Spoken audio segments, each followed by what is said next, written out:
First You Think is a not-for-profit ministry of the First Unitarian Church of Des Moines. Support us at ucdsm.org today.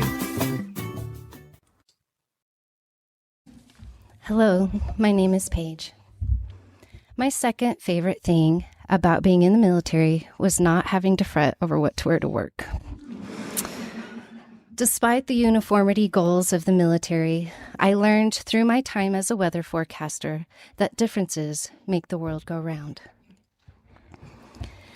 My favorite thing about my experience in the military is how one instantly becomes a part of a community with people from all walks of life, from all around the globe. For one reason or another, we are all here. And for the most part, we are going to help each other get through this. When I say I'm a deeply spiritual person, please understand that deciding to join the United States Air Force was one of the most difficult things I've ever done. I have long considered myself a spiritual warrior. My journey through life has been a bit of a wild nature trail full of zigs and zags, following inspiration to go and be a light in this world. However, I never imagined myself joining the military. It was one of those life situations where all doors close, but one clings wide open. When I say all walks of life, that has a double edge to it. Set against the backdrop of being trained to be soldiers first and learning how to hurry up and wait, one has the opportunity to look at their own qualms with war, peace, violence, being a contributing citizen, and passivity. It is not always a pretty picture. I was going round and round. Then there was a moment of clarity when I realized I am here. I'm going to make the most of it and show up and be a light. I learned how to face my own darkness, befriend it, and realize that darkness nor light is good or evil. They are two parts of a whole. When I can use the guidance of centered loving kindness, my own beautiful darkness sets the backdrop for my light to radiate out into this great universe. It is my hope that this energetic output transmutes as care, joy, love, peace, patience, goodness, gentleness, self-control, kindness, and hope renewed. This is how I choose to be a spiritual warrior these days. At least that's my goal, for I am still a very messy, learning human being. I would like to take a moment to lift up our ancestors who helped pave the way to the freedom we do experience today. For those who we remember today that have fallen in the tragedies of war and pursuit of peace.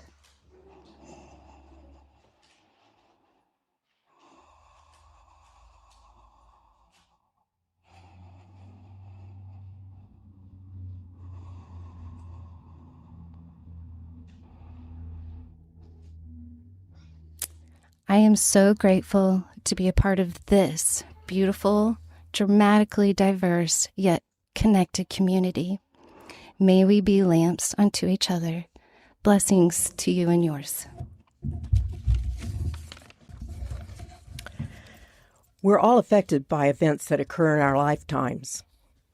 I was 17 when I attended my first demonstration against the Vietnam War. It was a war that touched the lives of an entire generation while reshaping the Department of Defense and national policy. The military draft still existed.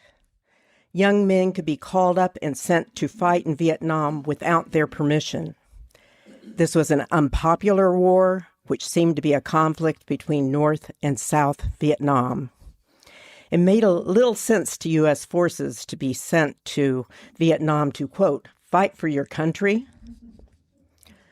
Approximately 58,000 military died in combat. 1,500 are still not accounted for. The Vietnam era was approximately 20 years. It was a forever war whose goals were not well defined. One of the saddest parts of the Vietnam War was, unlike the celebrations for World War II veterans, Vietnam veterans often returned to a country deeply divided and sometimes hostile. People did not separate their dislike of the war from the veterans who served, many of whom had no choice about being sent to Vietnam. The Paris Peace Accords were signed by the United States January 27, 1973, ending the U.S. involvement in Vietnam. On that same day, the draft of young men into the U.S. military officially ended. The U.S. now had to operate with an all-voluntary military force, which continues to this day. 2 years after the peace accords were signed, the South Vietnamese government unconditionally surrendered, and the reunification of North and South Vietnam began. Demonstrating against a war I did not believe in, and the history of our involvement in Vietnam set the stage for a decision I never expected to make.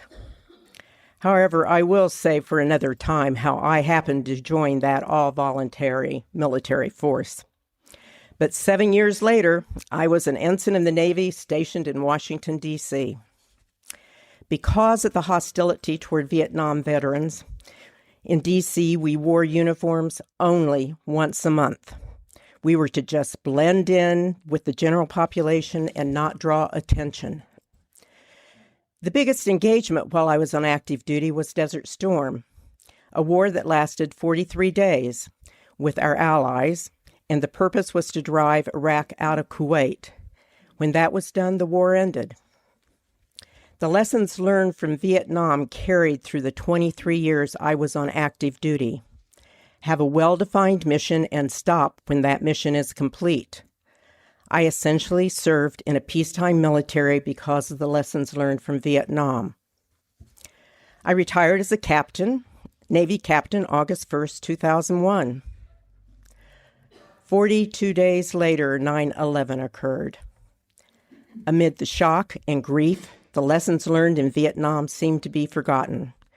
We were once again in a 20-year war with no well-defined purpose. This time, at least the veterans were appreciated. In the years after my retirement, I started hearing, "Thank you for your service," something I don't remember ever hearing while I was on active duty. Those who serve today do deserve to hear that. There is an idealism trained into our military: duty, honor, service. The backbone of integrity and political neutrality are essential for this country to maintain our democracy.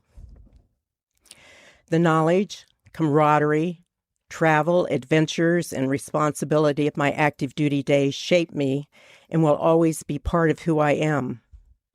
And when my days have ended, I intend to join my fellow veterans on the shores of the Potomac at Arlington National Cemetery to be part of future Memorial Days. Well, good morning to you all. I'm David Witke, despite the absence of a name tag, which I didn't put on because I was afraid it would cover up my red poppy lapel pin, which is appropriate for this morning. Whenever I'm asked to speak about my naval service or about Memorial Day or about war and peace, I frankly feel a little bit of an imposter, a little bit of a fraud, because despite the fact that I served 9 years in the U.S. Navy, I never encountered any battle conditions. I was fortunate. My 9 years in the service fell, for me, fortunately, immediately between the cool down of the Korean War and U.S. entry into the Vietnam War. So although I heard of war and trained for war, I never actually experienced war. And frankly, I'm grateful for that. But I do have significant memories of my time in the service that are related to Memorial Day and to war and peace. And before that, I have significant memories about my childhood memories and experiences. See, I was born in 1937. That was before the U.S. entry into World War II. And so much of my childhood was spent during semi-peacetime. For me, Memorial Day, which in those days we called Decoration Day, was a time of family reunions. All of my mother's family, scattered households all over southwest Iowa, gathered on Memorial Day at my grandmother's house in Glenwood to have a picnic, to reunion, to reminisce, to go to the graveyards and decorate the graves with pretty flowers, and stand around and reminisce about the people who were dead and how they had fit into the family and who they were. And then we would all go back home. Then one year, when I must have been about 9, my older brother then would have been about 12 or 13, we got home, and my older brother Roger said to my mother, "Mom, why were those soldiers there in the graveyard firing their guns?" And my mother, who had been a school teacher before she got married and always tried to seize teaching moments, said, "Well, Roger, you know, those soldiers and their gunfire were in honor of soldiers who have died in wartime and whom we are gathered this day to memorialize. And they're there specifically this year because the United States has just entered into the war in Europe. And so it has additional and significant meaning for us." She said, "I think it's important that you know about the wars." She said, "So I want to tell you about I want to tell you about the Great War. During the Great War, there were a series of major battles fought in Europe in a place called Flanders.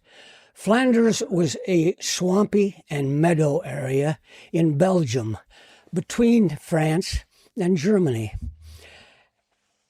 And on one side was the German army advancing, and on the other side were the English, the French, the Belgians, and eventually the Americans trying to defend Europe. There were a series of 5 major battles fought in that area of Flanders.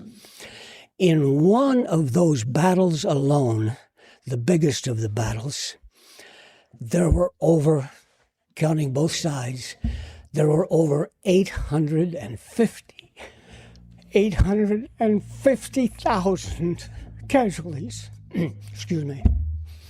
The mere immensity of that causes me to choke up a little. She said, and during those battles, there was a young poet who was in the battles, and in one of the battles, the soldiers on both sides of him got blown away. They were his friends.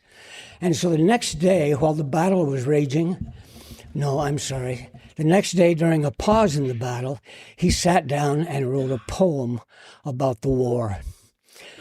That poem became the symbol of war for years after.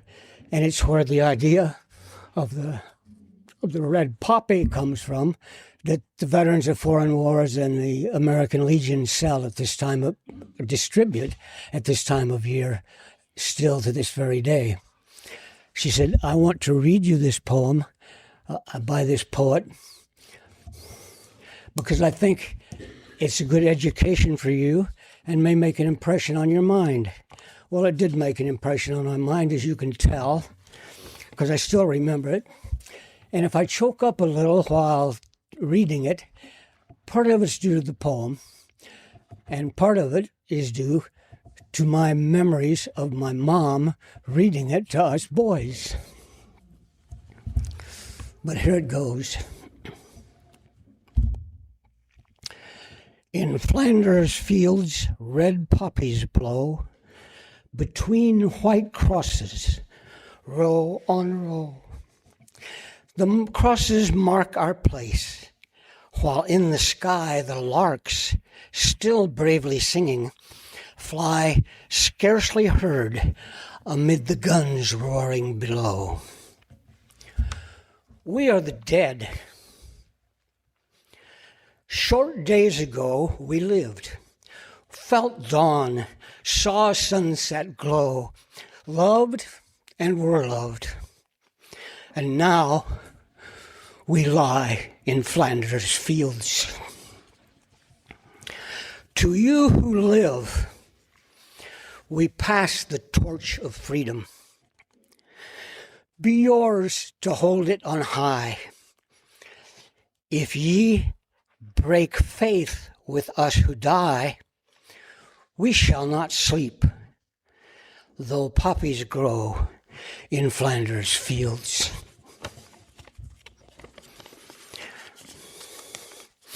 And that's the origin of the red poppies that people wear in their lapels these days to memorialize fallen soldiers. Later, when I was actually in the Navy, although I experienced nowhere time, I served with shipmates and friends who did. I had friends and shipmates, yes, Paige, of all descriptions and all levels and all neighborhoods. I had friends and shipmates who had lost friends during the Korean War, during amphibious landings, and while being bombarded. And I had shipmates who, after I left the Navy, died in Vietnam as their craft sailed up the Mekong River, taking fire from the Viet Cong on both sides of the river. So I didn't experience that, but I heard tales about it both while I was in and heard the news of it after I was out.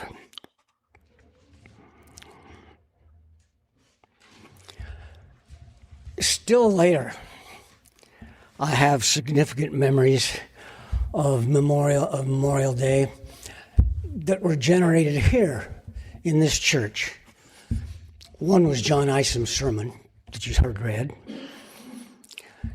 And then there was Roy McKay, a longtime member here, who was among those who landed on Omaha Beach during the assault, during World War II. And he told how his landing vessel left my ship. It wasn't my ship, but it was the kind of ship I would have been serving on. Left the ship into the smaller craft, went ashore to the beach in waves of troops, who, as soon as they got onto the beach, came under heavy fire from the German fortifications along the ridge above the beach. The fire was so intense that the American and English troops could not advance. They simply dug in on the beach. And when I say dug in, they didn't have time to dig trenches. Roy explained how he dug a narrow, shallow depression, just low enough for him to lie in, and so he could occasionally raise his head up to see what was going on. 3 days he lay in that position, wondering if he would ever move again, before the offshore bombardments and the Allied bombs drove the Germans away from the ridge so that the troops could advance up into Europe. And I remember when Roy made this presentation, he had put on his Army Browns, and he got into them still. He still fit them. None of us older guys could imagine fitting into our World War II uniforms. And then a few years later, there was the story of Caesar Smith. Caesar Smith was a member of our congregation who, during Vietnam, demonstrated a different kind of courage. He was a platoon leader in the jungle in Vietnam. They had fought their way through the jungle and reached the base of a steep hill that was rocky, heavily enforced by the Viet Cong. He was vastly outnumbered. They reached the base of this hill, and he got the message over the radio, a command over the radio, from his commanding officer back at headquarters: "Take that hill." He replied, "Are there any other forces in the area that can help us take that hill? Because I have only half my platoon left." And the order came back, "Lieutenant, take that hill." Well, Roy knew it was a suicide mission. He turned off the radio. He turned to his men and he said, "Troops, we're headed back to headquarters." And they did. That's a different kind of courage, the kind that also needs to be shown in battle and in wartime. A third experience in this congregation was I came to a Progressive Voices concert a few years ago, and there was a folk singer named Joe Jenks, an older guy with a beard and played the guitar and had a voice that was even more gravelly than mine. But he introduced us to a song called "And the Band Played Waltzing Matilda." Not Waltzing Matilda, but "And the Band Played Waltzing Matilda." And he told us the story that went with it. The Australians decided to join World War II and asked for volunteers. Hundreds of young Australian men came into headquarters and signed up and trained. And as they were put on the ships to head for Europe, the band played Waltzing Matilda amid celebration and cheering and all sorts of hero messages to the brave young soldiers who were going off to war. The band played Waltzing Matilda. Several years later, after this unit had been butchered in Italy, what was left of those troops came back on separate ships in straggles, one or two at a time, many of them injured, many of them wounded, many of them just shell-shocked, and landed in Australia and went to their homes virtually unnoticed. Then, years later, Joe Jenks told us, 50 years later, Australia was celebrating its entrance into World War II, or rather the end of World War II. And there was a big parade, and the young soldiers marched, and the bands played. And in the middle of it all came along this small group of ragged old guys, some of them in wheelchairs, some of them on canes, some of them standing still proudly erect, walking slowly, no music, just walking. And one of the young men that was overheard by the guy who wrote the song, one of the young men on the sidelines, one in the audience, turned to his fellows and said, "Who are these old guys? And why are they marching in our parade and holding up the rest of the floats?" So the fellow that overheard that, a man named Eric Bogle, went home and wrote this folk song called "And the Band Played Waltzing Matilda," which the end of that parade, there were young women with pom-poms and twirling batons prancing down the street, followed by a parade of young soldiers. And that's when the band played Waltzing Matilda. The irony of it just struck, and the tragedy of it struck Jenks, and he wrote, Bogle, and he wrote that song, that Joe Jenks sang for us here that day. And I've always remembered that song. So you can see I have memories of Memorial Day, even though I never experienced battle. But I've witnessed and heard about the tragedies and the honor we should pay to those who died or were seriously wounded and died later of their injuries, which, by the way, is what happened to the young poet who wrote Flanders Fields. He died a few days later of an injury he had sustained in the battle. So I have a suggestion for you, for all of us. If we want to get a deeper understanding of what Memorial Day is all about, go home, sign on to YouTube, call up, and the band played Waltzing Matilda, and play that song. And then call your kids together and read them. In Flanders Fields, red poppies grow. Thank you, and over to Barbara.